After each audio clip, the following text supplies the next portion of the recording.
ያሰብንበት ታላቅ የብስራት ቀን ነው።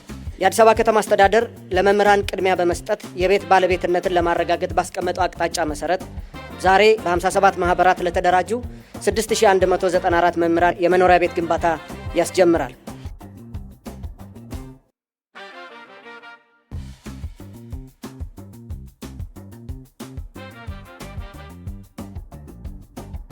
ተመርተውና በጣም ባጠረ ጊዜ ተገንብተው ለተጠቃሚ መምህራኖቻችን እንዲቀርቡ ለማድረግ የሚያስችል በቂ ቅድመ ዝግጅትን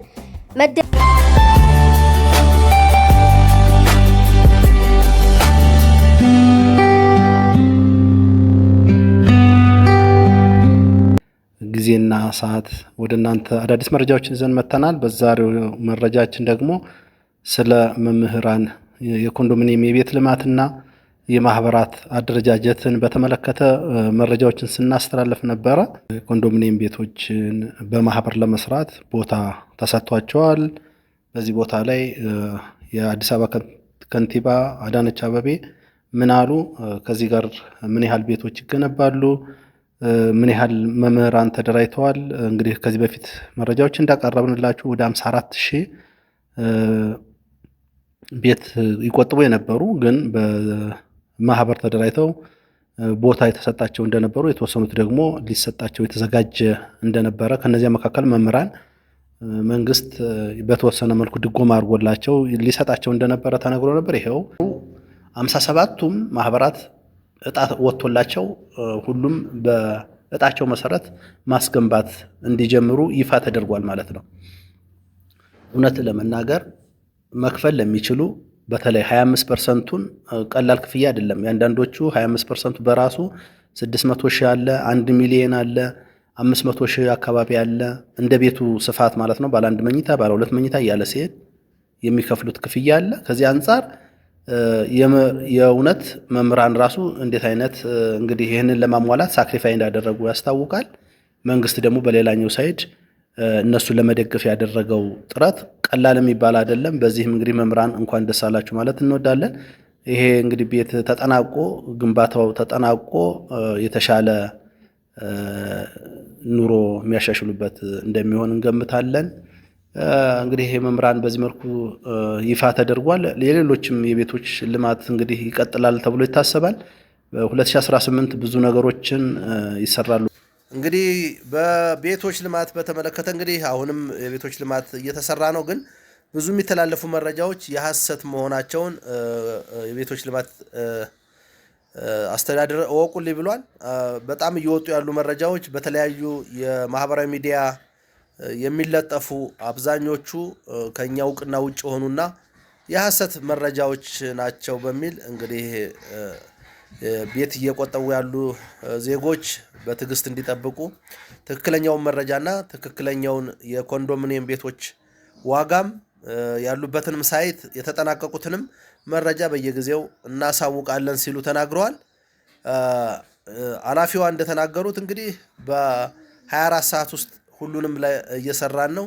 በተለይ በገላንጉራ ከወይዘሮ አዳነች አቤቤ ጋር የራት ግብዣ ባደረጉላቸው ለሰራተኞች 24 ሰዓት ቤት በመገንባት አዲስ የስራ ባህል በመፍጠር እንግዲህ በዚህ ዓመት የተሻሉ ቤቶችን ተደራሽ እናደርጋለን ብለዋል። በዚህም እንግዲህ እስከ 100,000 ቤቶች ይጠናቀቃሉ ተብሎ ነው የሚጠበቀው። ግን ያው ምርጫ ስላለ ከምርጫ ጋር አንዳንድ እውነት የማይመስሉ ጉዳዮችም እንደሚኖሩ ብዙ ከዚህ በፊት አካሄዱን የሚያውቁ ሰዎች እየተናገሩ ነው። ግን ይህንን መሰረት አድርገው ደግሞ የሰውን ስስ ነገር ወይም የሰውን ፍላጎት በማየት ብዙ መረጃዎች በተዛባ መልኩ እየተሰራጩ መሆኑን መረዳት ይችለናል። ይህን ያህል ቤት ዋጋ ወጥቶለታል፣ እጣ ሊወጣ ነው። በምንም ታምር ጥር ላይም እጣ የሚወጣ የለም። የተወሰነ ነገር የለም። ቤቶቹ ገና አልተወሰኑም፣ ካሬያቸው አልተወሰነም።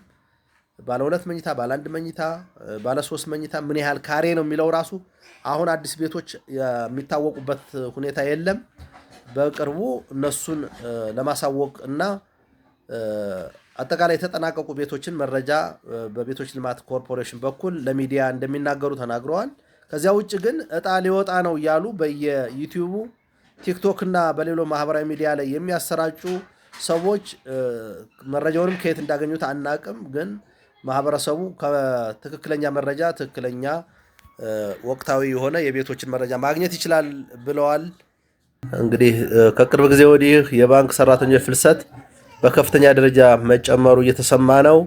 በሚገርም ሁኔታ ከባንክ ወይም ከፋይናንስ ኢንዱስትሪ ወደ ሰርቪስ ሲቪል ሰርቫንት ራሱ ሳይቀር የመጡ እንደሆነ መረጃዎች ይሰማሉ። ምንድነው ምክንያቱ? ምንድነው ለዚህ መንስኤ የሆነው የሚለውን የተወሰኑ መረጃዎችን ወደ እናንተ ይዘን እንመጣለን። እውነት የባንክ ሰራተኞች ፍልሰት ደሞዝ ብቻ ነው ወይስ ምቹ የስራ አካባቢ ማጣት ነው በሚለው ላይ መረጃዎችን ወደ እናንተ እንግዲህ ይዘን እንመጣለን። በኢትዮጵያ የባንክ ኢንዱስትሪ ውስጥ እንግዲህ በአሁኑ ወቅት የሚታየው ከፍተኛ የሰራተኞች ፍልሰት ዘ ግሬት ታለንት ዋር ይባላል። ባንኮችን ለከፍተኛ ስጋት እየዳረገ ይገኛል። በሁሉም ባንኮች ማለት ይቻላል። አዳዲስ ባንኮች ገበያውን ሲቀላቀሉ ልምድ ያላቸውን ባለሙያዎች በከፍተኛ ደሞዝ መሳባቸው እንደ ዋና ምክንያት ቢጠቀስም ጥናቶችና ተጨባጭ ሁኔታዎች ግን ገንዘብ ብቻውን በቂ እንዳልሆነ ያሳያል ማለት ነው። እንደ አንድ የባንክ ስትራቴጂስትና የሰው ኃይል አማካሪ ባለሙያ እንደገለጹት በዘርፉ ያለውን የሰራተኞች ፍልሰት በሁለት ዋና ዋና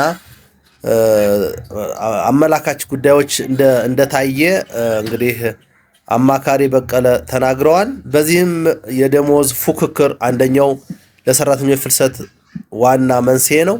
ባንኮች ሰራተኞቻቸውን ለማቆየት ደሞዝ ላይ ብቻ ትኩረት ማድረጋቸው የታወቀ ነው። ውጤቱ ደግሞ እንግዲህ ደሞዝ መጨመር ለአጭር ጊዜ ሰራተኛ ሊያቆይ ይችላል እንጂ ለዘላቂ መሆን ባለመቻሉ የተሻለ ክፍያ ሲያቀርብ ፍልሰቱ አሁንም መቀጠሉ አይቀሬ ነው። ምክንያቱም ተመሳሳይ የስራ ዘርፍ ነው፣ ተመሳሳይ ፖዚሽን ነው።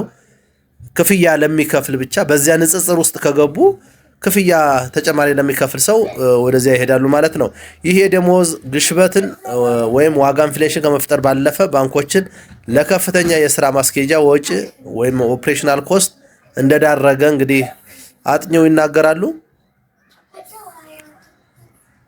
በሁለተኛ ደረጃ ምቹ የስራ አካባቢና የተቋም ባህል፣ እዚህ ላይ ደግሞ የካልቸር ኤንድ ኢንቫይሮንመንት የሚባለው ሰራተኞች ከደሞዝ ባለፈ የሚፈልጓቸውና ለፍልሰቱ ምክንያት የሚሆኑት ነጥቦች በእነዚህ ውስጥም የተካተቱ ናቸው።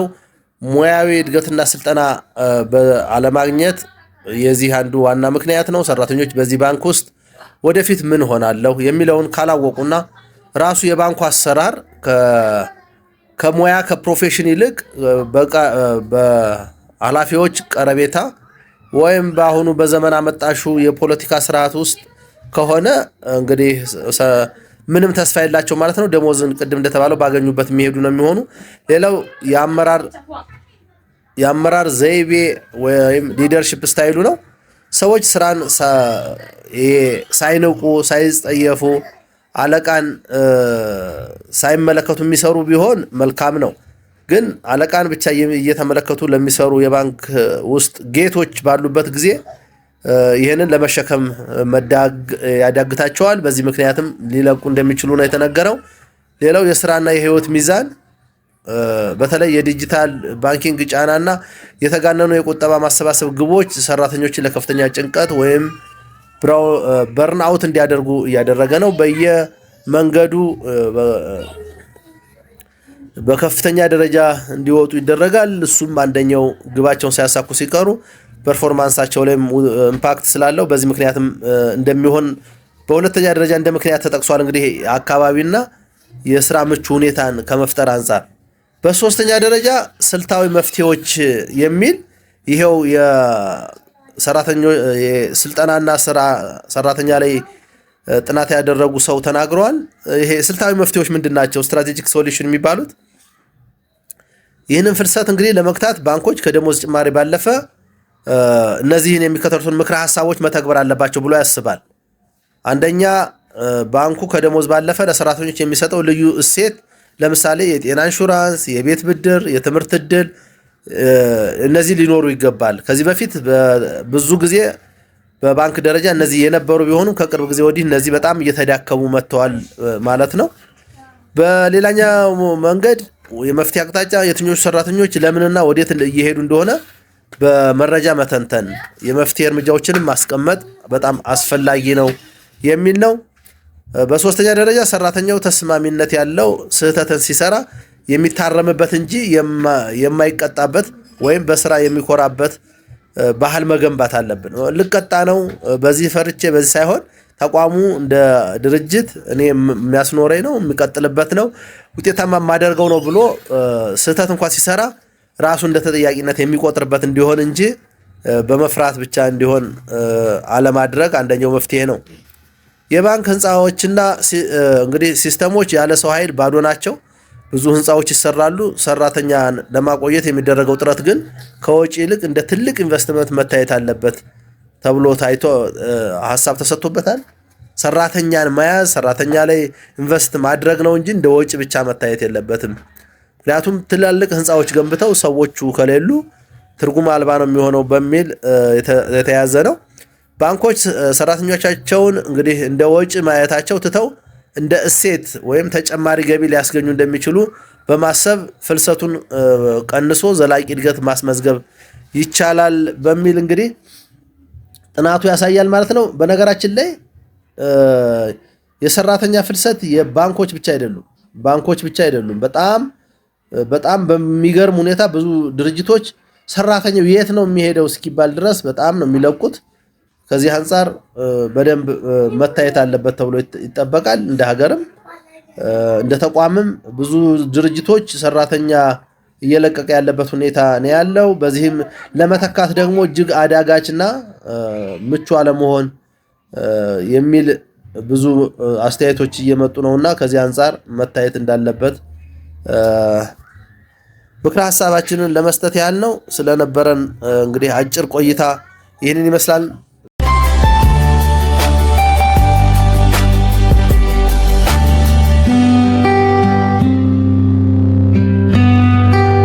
እንግዲህ የነበረው የልጅ አስተዳደግ ክርክር በድምፃዊው አሸናፊነት መጠናቀቁ ተሰምቷል። እንግዲህ ከተወሰኑ ደቂቃዎች በፊት ነው ይሄ መረጃ የወጣው።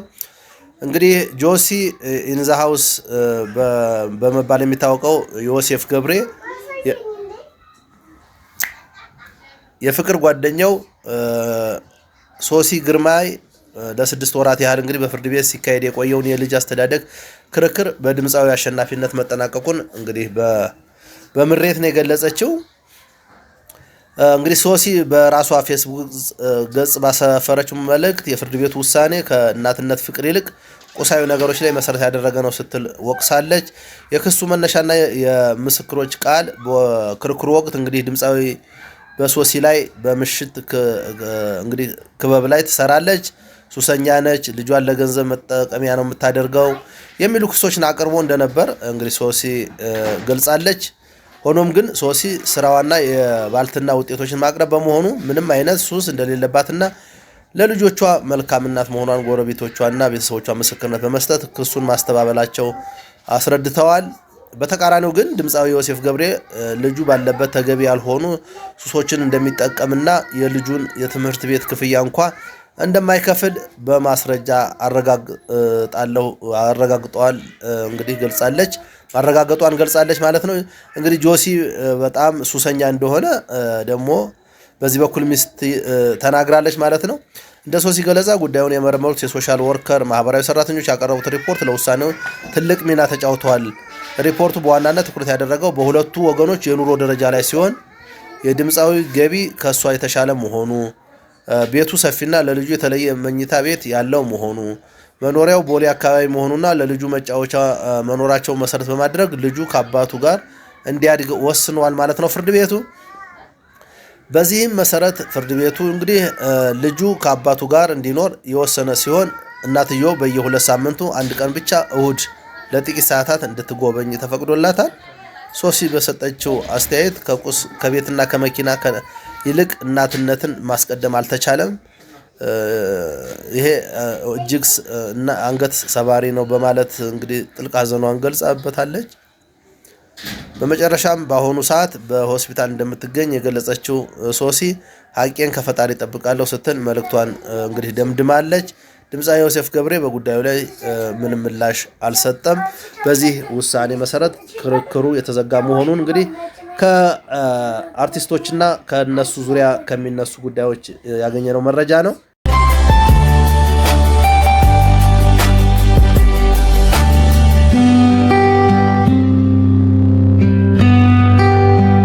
ጋር ይሰሩ የነበሩ 11 አመራርና ሰራተኞች በፖሊስ ተይዘው ፍርድ ቤት መቅረባቸው ተነግረዋል። ይህም የመሬት ልማት ላይ በሙስና ተጠርጥረው መሆናቸው እየተነገረ ነው። እንግዲህ በዚህም አቶ ሞሊቶ አባይነህ የአዲስ አበባ ከተማ አስተዳደር መሬት ልማት አስተዳደር ቢሮ ምክትል ኃላፊ የነበሩት፣ ኢንጂነር ቸርነት አበበ እንግዲህ የመሬት ልማት የቀድሞ ኃላፊ የመሬት ልማትና አስተዳደር ጽህፈት ቤት፣ ሰለሞን በላይ መኮንን የቴክኒክ ጉዳይ ወሳኝ ባለሙያ፣ አድማሱ አዳነ፣ ግዛቸው ሙሉጌታ፣ ደረጀ ጎሹ፣ አለም ፀሐይ ለማ፣ ግርማ ተፈራ፣ አማኑኤል አለማየሁ፣ ቢኒያም ኃይሉ፣ አብዮት ጁፋሬ እነዚህ ግለሰቦች እንግዲህ በፖሊስ ቁጥጥር ስር ውለው ምርመራ እየተካሄደባቸው መሆኑን ተነግሯል። በቦሌ ክፍለ ከተማ ወረዳ 13 ልዩ ቦታው አየር መንገድ አካባቢ የህዝብና የመንግስት ይዞታ የሆነውን በ9ኛው መዋቅራዊ ፕላን በአድዋ ፓርክነት ተይዞ የነበረውንና በ10ኛው መዋቅራዊ ፕላን ደግሞ በዊንዶ ኦፍ አፍሪካ ልዩ ልዩ የከተማ መተንፈሻ አረንጓዴ ስፍራ ፕሮጀክት በከተማ ደረጃ በመናፈሻነት ለህዝብ አገልግሎት የተያዘና በመሬት ባንክ ውስጥ ያለን ይዞታ ያለ ህጋዊ ምክንያት ሰነድ አልባ ይዞታ ነው በማለት ለዮርዳኖስ ዘውዲቱና ጓደኞቻቸው የሲሚንቶ አከፋፋይ ህብረት ሽርክና ማህበር ለሚባሉበት የቦታ ስፋት 2905 እንግዲህ ካሬ ሜትር ይዞታ ማረጋገጫ ካርታ የቦታው ሊዝ ዋጋ ደግሞ 168 ሚሊዮን 724 ሺህ ብር የሚገመትን ጉዳት በማድረስ ከወረዳ ክፍለ ከተማና መሬት አስተዳደር ድረስ የተሳሰረ